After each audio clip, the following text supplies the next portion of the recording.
on, guys? Ryan from Livin Salty here. Me and Senior Salty are currently running away from some nasty thunderstorms, but we had an epic day offshore fishing here out of Fort Pierce. Started off doing a lot of trolling, did a little bit of slow pitch jigging and some bait fishing on the bottom. Hit the troll again later in the afternoon. Had an epic day, lots of fish. You guys are gonna love today's adventure. Let's get into it. Well, I just got home from a long day of work, and to my surprise, have a very awesome package, which if you guys are fishermen, this is the best thing that can show up at your door. It is going to be my brand new GooFish rod. We're gonna go ahead and do a quick unboxing before we get into our fishing adventure today. They packaged their rods very nicely with a little bit of bamboo stick there to keep it straight. We're gonna go ahead and get rid of that. And we are going to show you guys my brand new GooFish slow pitch rod, which I am super excited about.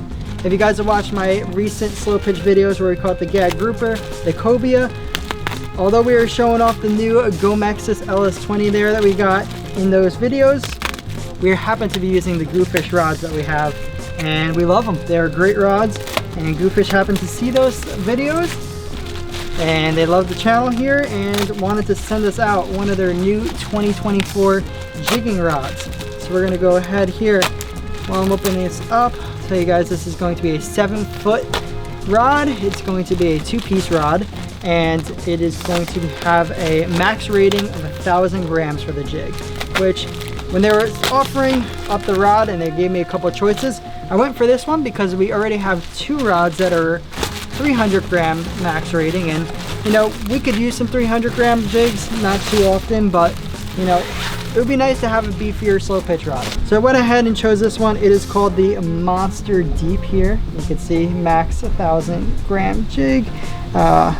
Deadlift 25 kilograms, whatever that goes into pounds. And of course this is gonna be a casting because it's conventional when we are slow pitch jigging. One thing that is nice about the GooFish rods, if you are planning on traveling, they all come in a very nice case like this one, or at least all the ones I've gotten have come in a nice case. And the color of this rod is sweet too. So we got a 2-piece rod for the cover over there, and it is going to be this chameleon color. So you can see it probably really nice in the light. We're gonna have this purple, like sparkling color with green accents, and called the chameleon color, and it is absolutely awesome looking. So you can see the 2-piece is a butt joint, I think they call it. So this is where the 2 pieces connect in there, and we'll tighten it up and put it together. So there is our 7-foot GooFish Monster Deep rod, rated for 1,000 grams. Looks a little bit beefier than our other slow pitch rods, but this is gonna be an absolutely awesome rod to use. I'm super excited. You also might be able to see by the guides, it is spiraled. So you can see here's the top guide. The reel goes sitting right on top here, and it spirals to the left. If you look at the tip looks like it's going to be a spinning reel. If it was conventional, usually they would all be facing on top of the rod. All the eyes would be on top of the rod. But with the spiral wrap, it wraps around the rod, and you might be thinking, why would you want that? Well, it's actually really useful when you're jigging and you end up lifting up the jig, and a lot of times the line might wrap around the tip. With the spiral wrap, using conventional, the line will just roll right off of the tip of the rod instead of getting caught on the eyes that are at the end of the rod. So when I first got into slow pitch jigging, I did not understand the point of the spiral wrap and didn't know which way to go. And the way that I went to go, and this is what they told me when I asked manufacturers originally, was to go spiral wrap the opposite way of the handle of the reel. So I'm a right-handed. I fish my slow pitch like this under my left arm. I reel with my right hand with my conventional reel. So the handle is on the right side. That means your wrap should go to the left. So this is a left spiral casting rod. If you guys want to pick one up, there'll be a link in the description for it. We're gonna go ahead and take this baby offshore and go catch some monster fish. It's a good fish. Uh-oh. We got a fish on the troll. Pretty good bite so far. We're gonna get this line nice and tight on the number 6 planer. Trolling out of here of Fort Pierce, Florida. Hit on a bonita strip. We're coming up to our planer. Senior Salty, you put the camera up, get the planer off for me. Good, perfect, perfect. Coming out of their detachable planer. Hold that line nice and tight. Hold it tight. Don't let it fling.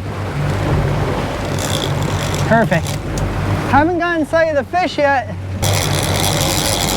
Did I lose it? Oh, we got the other line. Well, we definitely had a hit. It destroyed the bonita strip, but looks like he might not have gotten hooked. But nothing we can really do about that except for just put our lines and hope to get him next time here.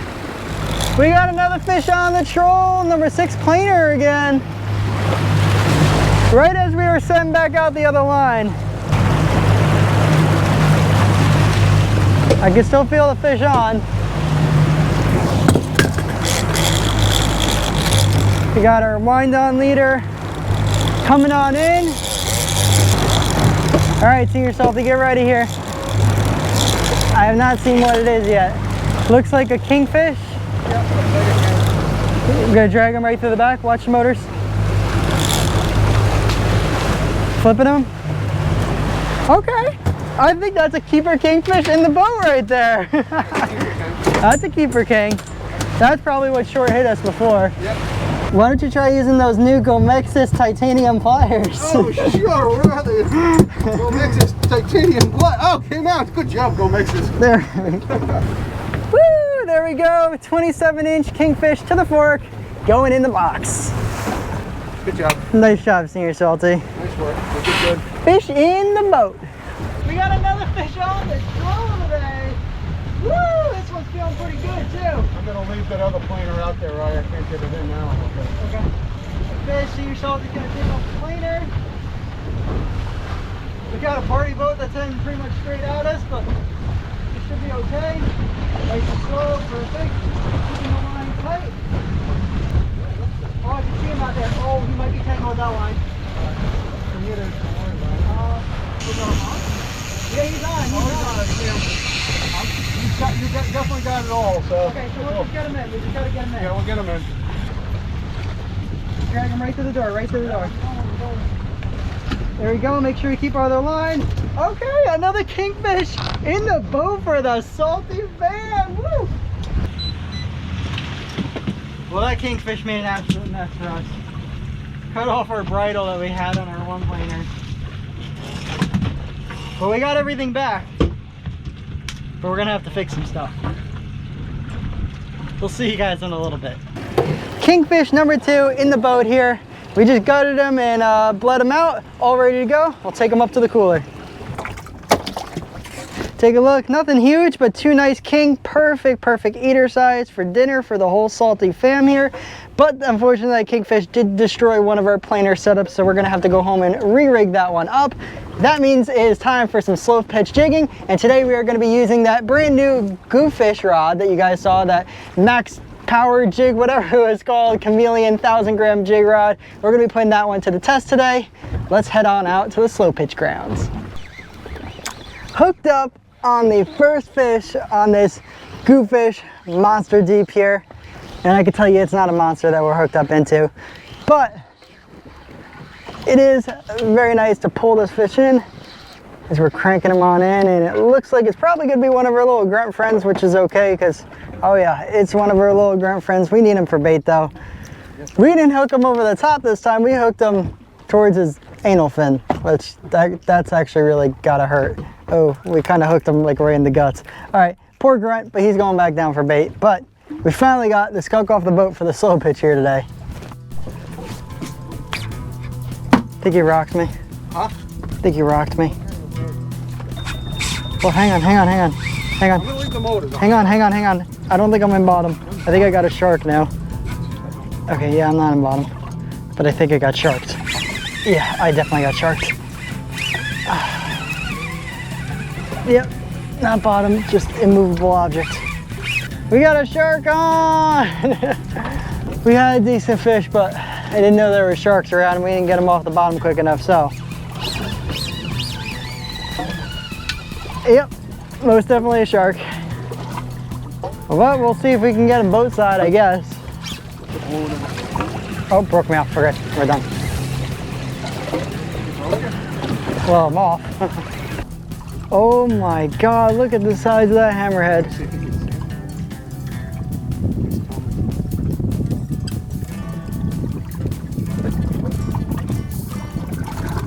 Oh, there he is.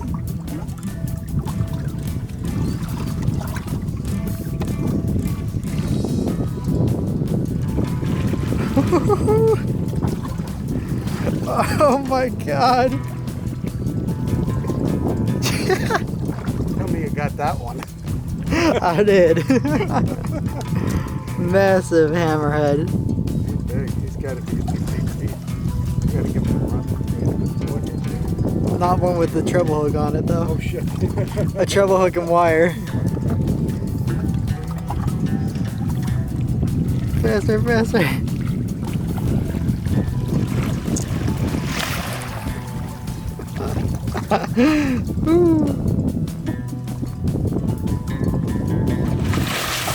Oh.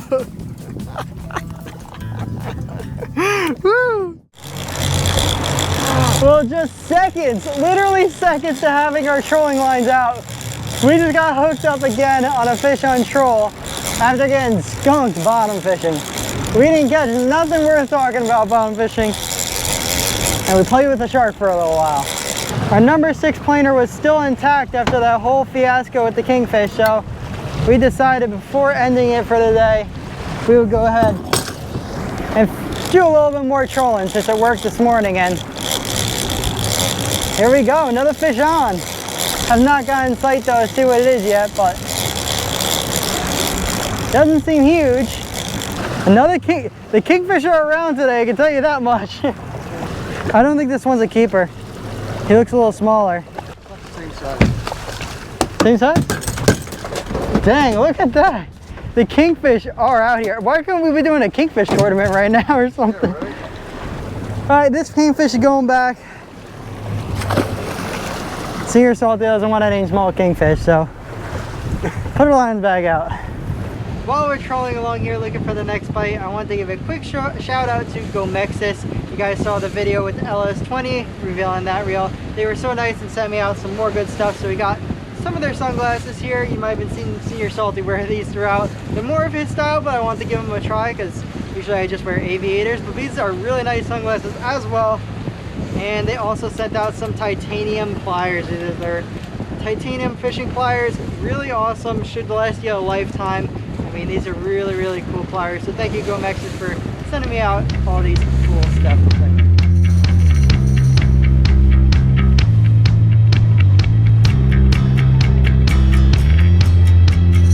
We have made it back to the dock. Finally avoided those thunderstorms narrowly, but we're gonna go ahead and start cleaning up these kingfish. Like I said, 2 nice eating sized kingfish right there. Me and Senior Salty are gonna bang both of these out pretty quickly here. So we're gonna show you real quick how we're gonna do it.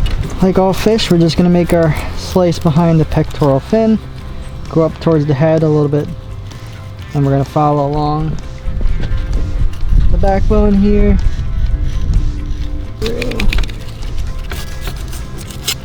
Cut through the tail, and we're just gonna follow the backbone along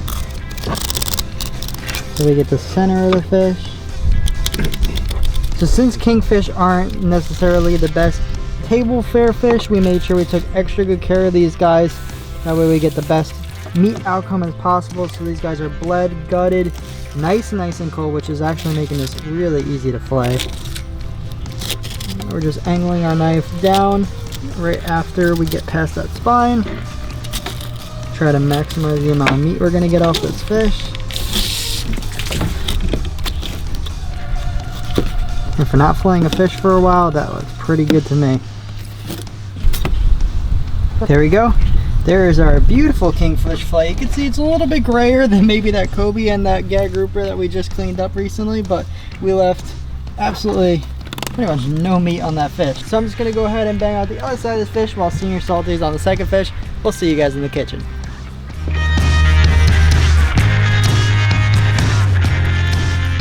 Welcome back to the kitchen. Today we are going to be frying up our kingfish because I didn't really feel like making a more elaborate dinner tonight. So first off, we have our milk bath. I've done this a couple times on the channel, but in case you've never seen it before, We soaked this kingfish all day in a little bit of milk and just a little bit of salt. Kingfish is not known to be the best quality of fish, and this helps pull the oil out of the fish and all the stuff that makes it taste all fishy and not the best of quality fish.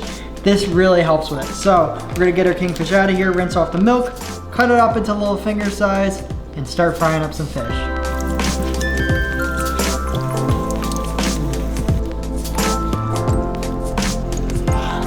Taking our kingfish, soaking a little egg and milk bath there, then dipping it into our mixture of Italian panko breadcrumbs, regular Italian breadcrumbs, and a little bit of Cajun seasoning there to spice things up a little. Go ahead and pat it on just like every other fish fry. One seasoned kingfish right there, ready for the fryer.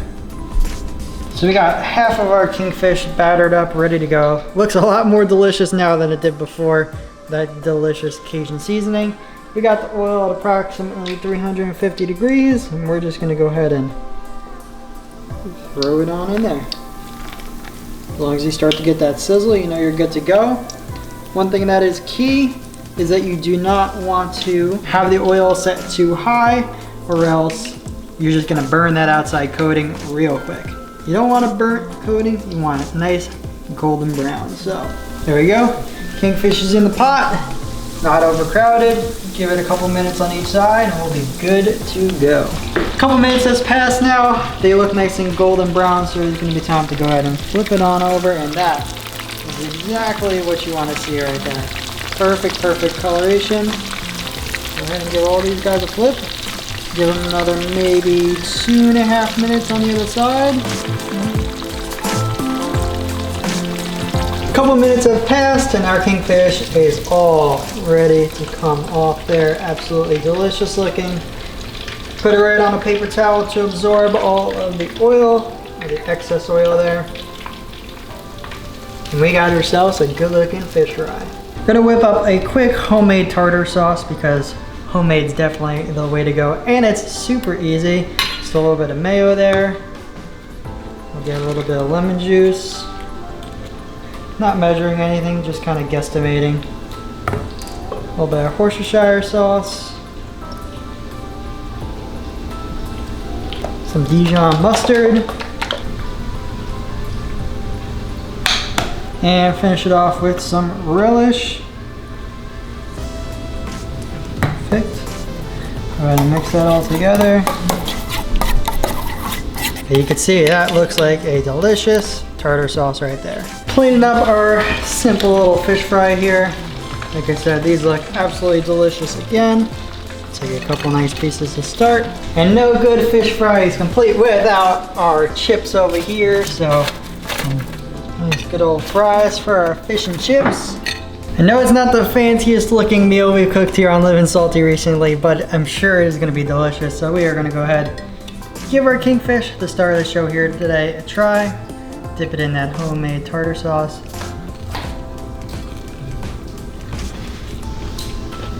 Hot, but delicious. Now that milk bath that I showed you guys at the beginning really takes away any of the fishy taste that you get with your kingfish stereotypically, and makes it absolutely delicious. If you guys don't know, frying fish, key, is to use panko breadcrumbs. The panko breadcrumbs are what gets the outside nice and crispy like you like in a really good fish fry. Does anyone else want to try the fish on camera? Salty fam. Dr. Salty? So? Dr. Salty's coming in for his second ever appearance here on Livin Salty. Hi. He's away at medical school most of the time, but he is in town right now, home for a little while. So, give it a try, Doc. Let me know. All right, let's see here.